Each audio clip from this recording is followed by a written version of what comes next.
Salut les devins, c'est Saikyu. On a de tout nouveaux spoilers sur le film Dragon Ball Super Broly, on en a en grosse quantité vraiment, et je pense que la joie doit se sentir dans ma voix, tout simplement parce que je suis très heureux des news que nous avons aujourd'hui, et ça me rassure une fois de plus sur la qualité finale du film, même si je ne l'ai pas vu, c'est quand même assez rassurant ce que je vais vous dire aujourd'hui.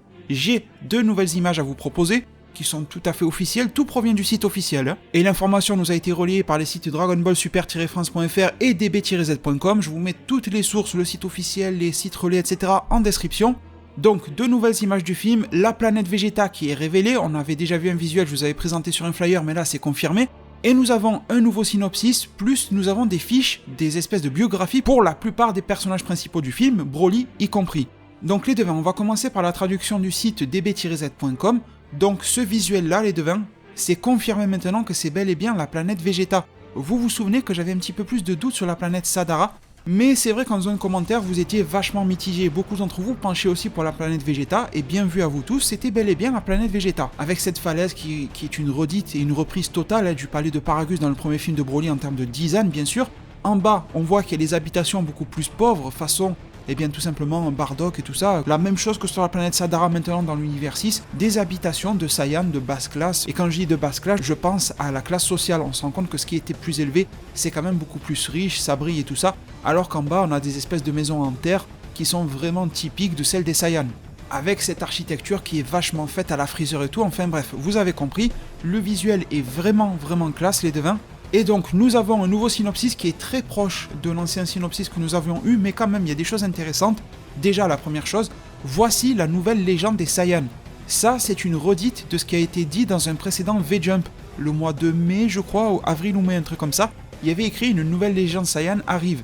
Et là on nous confirme qu'on va nous parler d'une nouvelle légende Saiyan. Donc les devins, je pense que là on a la confirmation que la légende du Super Saiyan que l'on connaît de Goku machin sur Namek qui l'a déverrouillé, ça ne sera pas la même qui va être creusée un petit peu plus dans ce film-là, mais on va nous parler d'une autre, on nous parle bien d'une nouvelle ça veut dire ce que ça veut dire, pour moi nouvelle c'est autre, hein. C'est quelque chose qu'on ne connaît pas, donc une autre légende Saiyan qui sera sûrement liée aux transformations de type Berserker, Full Power de Broly légendaire. Ensuite on nous dit, la Terre vit paisiblement après le tournoi du pouvoir, on ne nous dit pas quand, vous savez que je soupçonne que ça se passe un an plus tard, mais bon, ça n'est pas dit. Goku a compris qu'il existe encore dans l'univers de puissants individus qu'il n'a encore jamais rencontrés, il ne peut s'empêcher de continuer à s'entraîner pour devenir plus fort, ça vous le savez du trailer. Puis un jour se présente devant Goku et Vegeta un Saiyan qu'il n'avait encore jamais vu, dénommé Broly. Confirmation que c'est bel et bien un nouveau Broly, même si ça a été dit maintenant 25 millions de fois. Pourquoi un Saiyan débarque sur Terre alors que les derniers étaient censés avoir disparu dans l'explosion de la planète Vegeta? Il semble que Freezer, de retour des enfers, soit impliqué. La rencontre des trois Saiyans qui ont suivi des destins complètement différents va engendrer une bataille féroce. Donc c'est à peu près ce qu'on savait déjà en termes de synopsis, mais bon, il y a quand même la nouveauté du nouvelle légende Saiyan, et puis on met vraiment l'accent sur le fait qu'un Saiyan revient alors qu'ils étaient censés avoir disparu depuis l'explosion de la planète Vegeta, donc on nous fait comprendre que c'est un survivant. La manière dont c'est écrit nous fait vraiment comprendre que Broly serait de l'univers 7, on s'y attend tous, mais tant que ce n'est pas confirmé, on ne peut pas en être sûr et certain à 100%, ça me semble assez logique ce que je dis, et on nous dit, il semble que Freezer de retour des enfers soit impliqué, donc je sais pas si c'est le bon moment d'en parler maintenant ou pas dans la vidéo, donc en fait j'ai pu avoir une discussion avec vous tout à l'heure sur Twitter, et je vous invite vraiment à rejoindre mes réseaux sociaux, je vous mets les liens en description, je vous garantis que ça vaut le coup, en particulier Twitter et Amino, et on a pu avoir une discussion Twitter tout à l'heure, dans laquelle on en est arrivé à une conclusion entre vous et moi, tout simplement que le retour de Broly va être déclenché par Freezer, c'est-à-dire que Freezer est nécessaire au retour de Broly. Et comme exemple, on s'est dit, pourquoi est-ce que Broly n'a jamais fait son retour dans la timeline de Trunks du futur, alors qu'elle est des dizaines d'années plus tard, donc depuis ce temps-là, Broly aurait dû apparaître. On a bien eu Freezer, on a bien eu le roi Cold, on a bien eu Cell, on a bien eu Babidi et Dabura qui sont arrivés dans le futur de Trunks, on a failli avoir Boo qui était dans son cocon là-bas, donc pourquoi pas Broly, d'une manière différente, mais pourquoi pas Broly? Tout simplement parce que dans le futur de Trunks, il n'y a pas Freezer. Tout comme dans le futur de Trunks, il n'est pas arrivé Beerus, parce qu'il n'y a plus Goku. Goku était l'élément déclencheur de l'arrivée de Beerus. Eh bien, l'élément déclencheur de l'arrivée de Broly, c'est bel et bien Freezer dans cette timeline-là que l'on connaît du présent. Et donc pourquoi est-ce que Freezer va faire en sorte que Broly se ramène? C'est ça le truc. Donc là vraiment les paris sont ouverts et je vous invite à me donner votre réponse en zone commentaire. Mais c'est vrai que sur Twitter on commençait à parler d'une idée et j'aimerais bien avoir votre avis les devins. Vous vous souvenez quand je vous ai montré ces incubateurs là, des trucs comme ça pour les bébés Saiyan qui sont très similaires aux incubateurs de Dragon Ball Minus à la fin de Jaco le patrouilleur, mais légèrement différents sur le visuel. Les bébés Saiyan ne sont pas exactement accrochés de la même manière. Eh bien on a commencé à se dire que si Freezer et l'investigateur est celui qui est à l'origine du retour de Broly, Et sachant, comme je vous l'avais dit aussi, que Akira Toriyama a revu les 3 premiers films Broly. C'est-à-dire qu'il a vu Broly, le retour de Broly quand il y a le Kamehameha père-fils avec Gohan et Goten, et aussi il a revu le film dans lequel il y a Bio Broly. Et Toriyama a dit qu'il allait s'inspirer de ces 3 films, il a bien dit des 3, pour pouvoir intégrer les éléments les plus populaires dans le nouveau film Broly 2018 de manière canon. Donc les devins, que vous le vouliez ou pas, peu importe vos goûts, il y aura bien des choses du film Bio Broly qui vont être ramenées dans ce film-là. Et pour moi, l'élément principal du film Bio Broly, il y en a vraiment un, c'est le clonage. Je vous en avais déjà parlé, si vous vous souvenez bien, dans une autre vidéo, mais pour moi, le clonage va sûrement être un élément principal de ce film-là. C'est vrai que dans ma première idée, je vous avais dit, il se peut que Paragus tente de faire des clones de son propre fils ou des choses comme ça, mais pourquoi est-ce que ça ne serait pas Freezer qui fait des clones des devins? Est-ce que cette image-là que je vous montre ne serait pas une espèce de laboratoire de Freezer dans lequel il tenterait de faire des clones? Et si Freezer, un petit peu comme dans Jurassic Park, vous savez, il y a le moustique qui a pris l'ADN des dinosaures et on a fait des clones. Eh bien pourquoi est-ce que Freezer ne retrouverait pas par exemple de l'ADN de Yamoshi? Parce qu'il sait, Freezer, que Yamoshi serait le Saiyan légendaire machin, et qu'il va faire un clone. Et que Broly, dans ce film-là, serait un clone de Yamoshi, avec les mêmes pouvoirs, transformation et tout ça. Et donc tous ces bébés que vous voyez ici sous incubateur seraient différentes itérations de Broly, il n'y en a qu'une qui réussirait, et si vous regardez chacun des 3 incubateurs qui contiennent un bébé, il n'y en a qu'une dont la coloration est verdâtre. C'est peut-être celle de Broly, celle qui a réussi, et que les autres bébés sont condamnés à mourir ou un truc comme ça. Et donc Freezer utiliserait les Saiyans, en particulier le plus puissant des Saiyans, pour se venger des Saiyans. Après, il faudra expliquer dans cette hypothèse-là d'où sort Paragus. Ça, c'est vraiment une autre paire de manches pour l'expliquer. Donc c'est aussi pour ça que je m'en retourne vers vous, en toute humilité les devins, pour me dire si d'après vous, cette idée tient la route ou pas, si vous souhaitez la compléter, ou si vous souhaitez trouver des arguments pour aller contre, toujours dans le respect, et je vous en remercie. Les devins, on continue maintenant sur les spoilers, je vais vous présenter les biographies de chacun des personnages principaux du film, et pour conclure la vidéo, je vous présenterai, je crois de mémoire, 3 nouvelles images qui ont été révélées aussi de manière officielle par rapport à ce film-là. Alors, la première biographie, c'est celle de Goku. Et si ça peut vous rassurer, tous les personnages ont leur voix habituelle, mis à part Bulma et Paragus. Paragus, il aura sa doublure de Super Dragon Ball Heroes parce que son CU est mort, et Bulma aura une nouvelle voix qui est la voix de Unohana dans Bleach parce que sa voix est également décédée. Donc, mis à part les 2 décès, les autres voix sont celles que l'on connaît, et les nouveaux personnages, ce sont de nouvelles voix. Broly, bien sûr, ce sera la même voix qu'il avait à l'époque, qui est également la même voix que celle de Dispo dans Dragon Ball Super. Bref, on nous montre Goku, le vêtement basique, avec la veste arctique, Super Saiyan 1, Super Saiyan God et Super Saiyan Blue. Allez savoir s'il y aura du SSJ 2 et du SSJ 3, j'en doute de plus en plus. On a vraiment l'impression que le God et le Blue sont un petit peu des remplaçants du 2 et du 3. Pas dans le sens où ils ont le même niveau, mais dans le sens où Goku a 3 modes de transformation qu'il utilise principalement, le 1, le God et le Blue. Et sinon, en termes de synopsis, on nous dit Goku est un Saiyan qui a grandi sur Terre et qui s'est battu contre de nombreux ennemis pour la protéger. Son nom Saiyan est Kakaroto. Il adore combattre et plus l'ennemi est fort, plus c'est excitant. Après s'être battu au tournoi du pouvoir, il a pris conscience qu'il y avait encore bien d'autres personnes très puissantes dont il n'avait pas connaissance dans l'univers, et poursuit par conséquent son entraînement en visant encore plus haut. Alors là, les devins, j'ai pas grand chose à vous en dire, mis à part la lecture, sincèrement. Tout ça, on l'avait déjà à peu près compris grâce au trailer. Ensuite, même chose pour Vegeta, vêtements classiques. On a également la veste arctique, SSJ1, SSJ God. Vous le saviez déjà, je vous l'avais dit en vidéo que Vegeta God était confirmé. Je sais pas pourquoi beaucoup d'entre vous croyaient que Vegeta God c'était un fanart, alors que je vous avais dit que c'était officiel, et c'est confirmé ici. Et on a Vegeta Blue. Et je suis content aussi qu'il respecte l'aspect physique du SSJ God. Alors c'est vrai que les yeux sont un petit peu moins arrondis que pour ceux de Goku, je le conçois, mais le corps, vous vous rendez compte que le corps de Vegeta God est beaucoup plus fin que SSJ1 ou Blue. Et c'est normal parce que le God, on a vu qu'il rendait plus maigre sur Goku, etc. C'était un petit peu une de ses particularités. Donc je suis très content qu'il y ait le Vegeta SSJ God et je trouve son design est réussi. Et sinon on nous dit, Prince des Saiyans, fier et orgueilleux, il possède une rivalité avec Son Goku. Autrefois c'était un guerrier cruel et maléfique, mais après avoir combattu Goku et ses amis, son cœur s'est purifié. Il s'entraîne dans le but de surpasser et pouvoir vaincre Goku. Mais il ressent comme une menace le fait que Freezer ait été ressuscité une nouvelle fois après le tournoi du pouvoir. Et oui les devins, de plus en plus, Freezer n'est pas forcément le méchant principal à abattre, mais est quand même le grand stratège de tout ça. On en a déjà parlé, j'ai fait une vidéo récemment sur le rôle de Freezer dans le film et tout ça, je vous renvoie vers cette vidéo là si ça vous intéresse, il y a une petite fiche qui s'affiche en haut à droite de la vidéo. Pour parler de Freezer, quoi de mieux que de vous lire sa biographie. On a des images de lui sous forme basique, sous forme golden, c'est ce que l'on connaît de lui. L'empereur du mal qui a tenté par le passé de conquérir tout l'espace. Vaincu sur la planète Namek par Son Goku qui s'était transformé en Super Saiyan. Il est ensuite venu sur Terre pour se venger mais s'est fait tuer par Trunks venu du futur.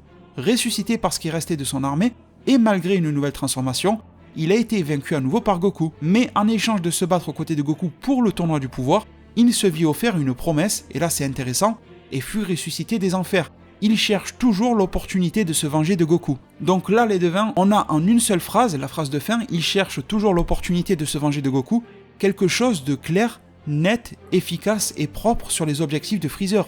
Il veut toujours se venger de Goku. Et c'est pour ça que je mets en corrélation cette phrase-là avec ce que je vous ai dit il y a quelques minutes à peine dans la vidéo, comme quoi Freezer n'a plus la puissance pour se battre contre un Goku Blue Kaioken, contre un Goku Ultra Instinct, contre un Vegeta Blue Shinka, ou peut-être même le Blue de Vegeta qui a déjà dépassé Freezer. Et surtout, si les deux se mettent en 2 contre 1 contre Freezer, Freezer sait d'avance qu'il est perdu. Il y a bien trop d'adversaires beaucoup plus puissants que lui, il y a aussi Beerus qui viendra le calmer si des fois il fait trop le show. Donc il lui faut quelque chose de nouveau. Et comment trouver quelque chose de nouveau ? Probablement par le clonage, les devins. Et qui a des moyens techniques, financiers et scientifiques les plus puissants dans l'univers chez les mortels ? C'est bel et bien Freezer. Freezer est largement capable de ça. Donc il se peut, bien sûr, les devins, il n'y a rien de confirmé ici, que ça soit Broly qui a survécu, parce que Paragus l'a envoyé dans une petite capsule, tout comme Bardock avait envoyé Goku à l'extérieur de la planète Vegeta, et il a survécu et Freezer ne l'a jamais su. Mais les devins, l'hypothèse du clonage peut très bien fonctionner encore une fois. Et du coup, les devins, si on part sur l'hypothèse du clonage, il y a vraiment beaucoup de choses aussi qui s'expliqueraient dans le sens où on se pose beaucoup de questions de pourquoi Whis n'a pas forcément détecté Broly dans l'univers 7, pourquoi est-ce que Kaioshin, pour le tournoi du pouvoir, n'a pas dit attends, dans l'univers il y a un Saiyan puissant, pourquoi est-ce qu'on l'a jamais senti tout court, pourquoi est-ce que les Kaio n'ont jamais senti sa présence, etc. depuis tout ce temps. Alors oui, d'accord, Broly a pu rester calme depuis toutes ces années, mais franchement, pour un type qui a une transformation, vous avez vu, là, en mode berserker machin, qui peut péter une durite sur un petit coup d'énervement, je pense qu'un type avec une puissance comme ça qui ressort au moindre coup de rage aurait dû être ressenti. Surtout qu'on nous a confirmé qu'il est de niveau de puissance Akaishin. Bon, alors vous comprenez que s'il a été cloné et qu'il a été créé récemment, depuis que Freezer a été ressuscité, sachant que d'après moi ce film-là se passera à peu près 1 an après la fin du tournoi du pouvoir, et que par le biais du clonage, on peut nous expliquer que justement il y a une accélération du processus de croissance de cellules, etc., et que du coup on est passé d'un bébé Broly à un Broly d'âge adulte en 1 an, tout simplement parce que le clonage fait qu'on a pu avoir un âge adulte beaucoup plus rapidement grâce à la science. Ça pour moi c'est très facile à expliquer, et ça explique pourquoi Broly n'a jamais été ressenti auparavant. Je sais les devins, je vous comprends que cette idée ne vous plaît pas, et que vous préférez que ça soit un survivant de la planète, parce que ça serait plus classe, parce que le type est né de manière normale, il n'a pas juste été créé, ça serait pas le clone d'un autre Saiyan surpuissant, ça lui rendrait plus honneur que ça soit un vrai Saiyan de naissance. Je vous comprends, mais gardez en tête les devins la réalité. Malgré vos espérances, vos rêves et les rêves que je partage avec vous, je dis pas le contraire, mais gardons la réalité en tête, comme quoi Toriyama va aussi s'inspirer du 3e film sur Bio Broly pour son film de 2018 sur Broly. Gardons-le vraiment en tête, c'est une pure réalité. Bien justement les devins, en parlant de Broly, nous avons la fiche sur Broly, elle est assez courte, mais bon, elle est intéressante. On a toutes les formes de Broly qui nous sont présentées, sa forme de base sans armure avec le pantalon qui est bleu pas violet avec les bottes qui sont différentes. Ensuite en mode full power comme c'est appelé pour le moment officiel, c'est son nom, Broly full power. Ça sera sûrement actualisé dans le film, avec les vêtements maintenant actualisés de l'armée de Freezer. Et d'ailleurs les devins, je vous avais même émis l'idée qui serait assez drôle, comme quoi cette version avec les anciens habits à gauche serait Yamoshi, et la version à droite avec les nouveaux habits serait le clone de Yamoshi, donc serait Broly. Et Broly et Yamoshi d'une certaine manière c'est un petit peu la même personne. Je vous avais déjà pris l'exemple de Metal Gear Solid avec Liquidius, avec Solid et avec Liquid Snake. Tu vois, c'est un petit peu la même entité que Big Boss, mais ce sont quand même des êtres à part. Donc est-ce que la Toei Animation et Toriyama ne sont pas en train de nous troller? Parce que là nous avons un Broly qui porte des vêtements anciens de Saiyan et ensuite des vêtements nouveaux. Donc ça me met de plus en plus sur la piste du clonage. Enfin bref, on a aussi ces autres formes, donc la forme Rage, celle aux cheveux noirs relevés, les pupilles jaunes, qui ressemble un petit peu au SJ4. Et à droite, nous avons encore une fois de plus la forme Full Power. Et on nous dit sur lui, un des rares survivants parmi les Saiyans, un Saiyan mystérieux qui n'a jamais vu ni Goku ni Vegeta. L'objet de sa venue sur Terre est, 3 petits points. Donc là, on nous met vraiment sur la piste que Broly est un gars qui a survécu de la planète Vegeta. Après, vous savez très bien les devins, si vous avez un petit peu d'expérience sur les spoilers, que vous suivez ma chaîne depuis que je l'ai créée il y a 2 ans et tout ça, que les spoilers nous mettent sur une piste, après nous mettent sur une autre, et que la réalité est tout autre aussi. Et qu'ils adorent jouer sur les mots pour nous faire aller droit comme des cons dans un chemin, alors que c'est pas du tout ça la réalité, et une fois qu'on est devant le film, on se prend une claque parce que les révélations ne sont pas les mêmes que celles des spoilers. Vous connaissez, je pense, maintenant comment ça marche. Vous vous rappelez, à la fin du tournoi du pouvoir, tout le monde était choqué parce que les spoilers n'avaient pas annoncé certaines choses, Voilà, maintenant vous êtes expérimenté, vous savez comment ça fonctionne. Donc il faudra expliquer comment ce Broly a survécu ou est vivant à ce jour, ça c'est clair et net, et on nous reconfirme que voilà, il n'a jamais vu ni Goku ni Vegeta, l'objet de sa venue sur Terre, et donc vraiment il a quelque chose à chercher sur Terre. Forcément, il y a un truc pour Freezer, tu vois, une vengeance sur Goku, tuer Beerus, renverser l'ordre des dieux, un truc comme ça. Dans une interview récemment, le réalisateur du film nous a dit que Freezer pourrait même en vouloir à Zeno directement, donc il y a beaucoup de choses qui vont se passer vraiment. Ensuite, Piccolo les devins, avec des visuels qui sont encore très classe, et je suis très content des visuels qu'on nous propose sur Piccolo depuis le début. L'aspect visuel vraiment graphique, entre guillemets, c'est pas un jeu vidéo, mais vous m'avez compris, sur Piccolo est super réussi. Toujours pas de Gohan les devins, je sais que c'est décevant, mais il n'est toujours pas montré. Pour moi, Gohan, c'est le dernier espoir pour lui. Soit il fait quelque chose dans le film, soit on n'en entend plus jamais, il redevient scientifique ou je sais pas quoi. Soit on nous parle pas de Gohan pour le film parce que ça sera la grosse surprise de fin qui va se tabasser contre Broly, je sais pas quoi, alors que tout le monde attend Goku Ultra Instinct et Gogeta et Végéto, je sais pas quoi, et au final ça serait Gohan qui va lui mettre une raclée, mais sincèrement j'ai pas trop d'espoir. Je pense que Gohan va encore une fois passer à la trappe, c'est franchement dommage. Et en plus là on nous montre Piccolo sans même nous montrer Gohan, alors que dans DBS les deux étaient vraiment toujours associés. Là même pas, on a dissocié Piccolo de Gohan. Je ne porte pas de jugement avant de voir le film, mais j'émets quand même quelques craintes. Ensuite, guerrier calme et solitaire, originaire de Namek, planète sur laquelle furent créés les Dragon Ball. Autrefois, c'était un démon au service du mal qui a été créé quand le dieu de la Terre a cherché à se séparer de sa partie maléfique, mais qui, en élevant Gohan le fils de Goku pour en faire un guerrier, a vu progressivement son cœur devenir bon. C'est un très beau résumé sincèrement les devins par rapport à Piccolo. Ensuite, nous avons Bulma, avec un visuel que je vous ai déjà présenté hier ou avant-hier sur ma chaîne YouTube, avec des vêtements un petit peu d'été, avec sa tenue aussi d'Arctique. Alors j'aime bien la tête de Bulma, mais par contre au niveau du corps je trouve que c'est pas trop ça. En plus bon, les habits, montrer ses seins machin, je sais pas si c'est vraiment utile, mais même les proportions au niveau du corps sont pas très Bulmaesques je trouve. Un petit peu maigrichonne dans le style, vous vous rendez bien compte. À la limite je la trouve mieux quand elle porte le truc d'Arctique, parce que je trouve qu'elle me rappelle un petit peu la Bulma qui voyageait sur Namek à l'époque, pour l'arc Freezer et tout ça. Et puis vu que la combinaison ça te gonfle, ça lui donne un meilleur gabarit, tu vois, Bulma, que quand elle est vêtue comme ça. Je la trouve vraiment super maigre, elle a des jambes, on dirait des cure-dents, enfin bon.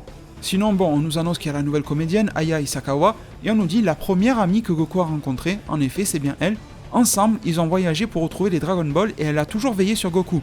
Génie qui comprend tout des machines, comme le Dragon Radar qu'elle a développé. Elle est la fille du directeur de la Capsule Corporation. Il semblerait qu'elle soit en secret à la recherche des Dragon Ball avec Goku, mais leur but est 3 petits points. Alors là, c'est une bonne question.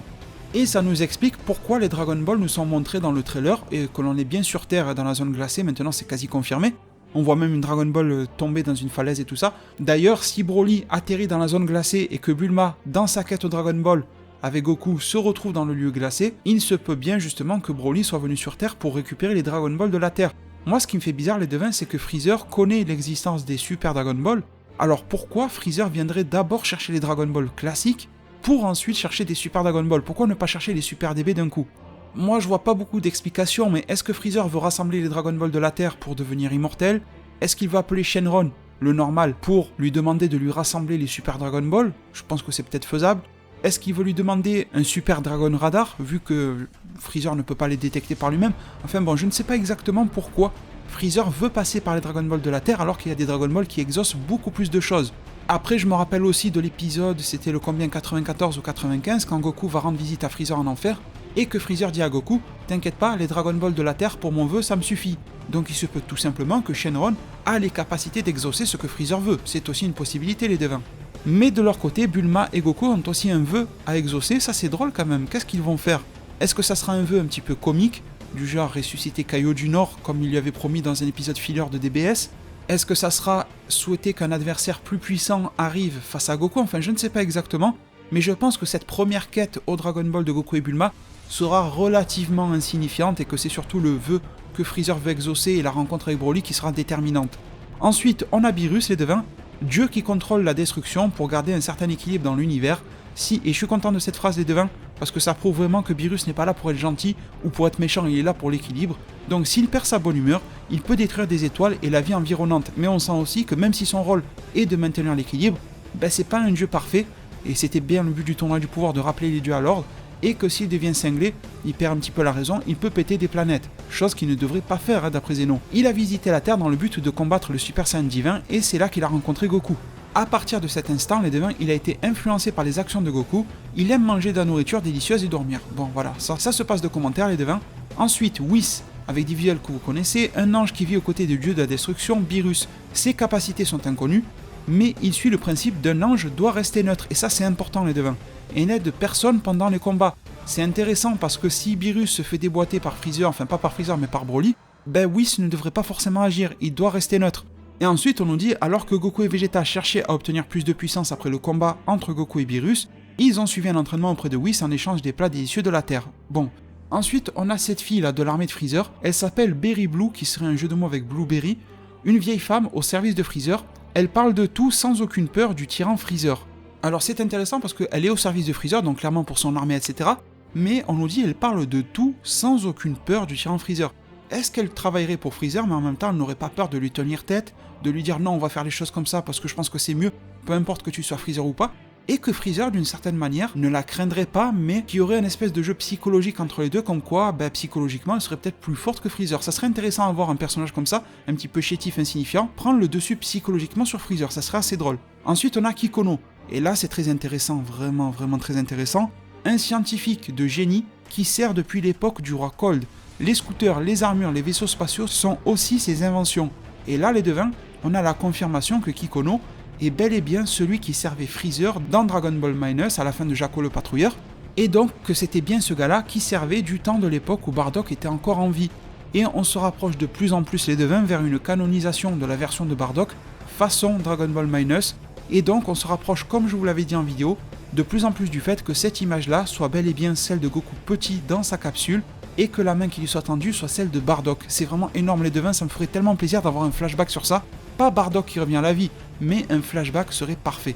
Ensuite on a Shirai, membre de l'armée de Freezer, elle s'est enfuie à bord d'un vaisseau de la patrouille galactique volée et est entrée dans l'armée de Freezer pour échapper aux poursuites. Elle ne connaît rien sur Freezer.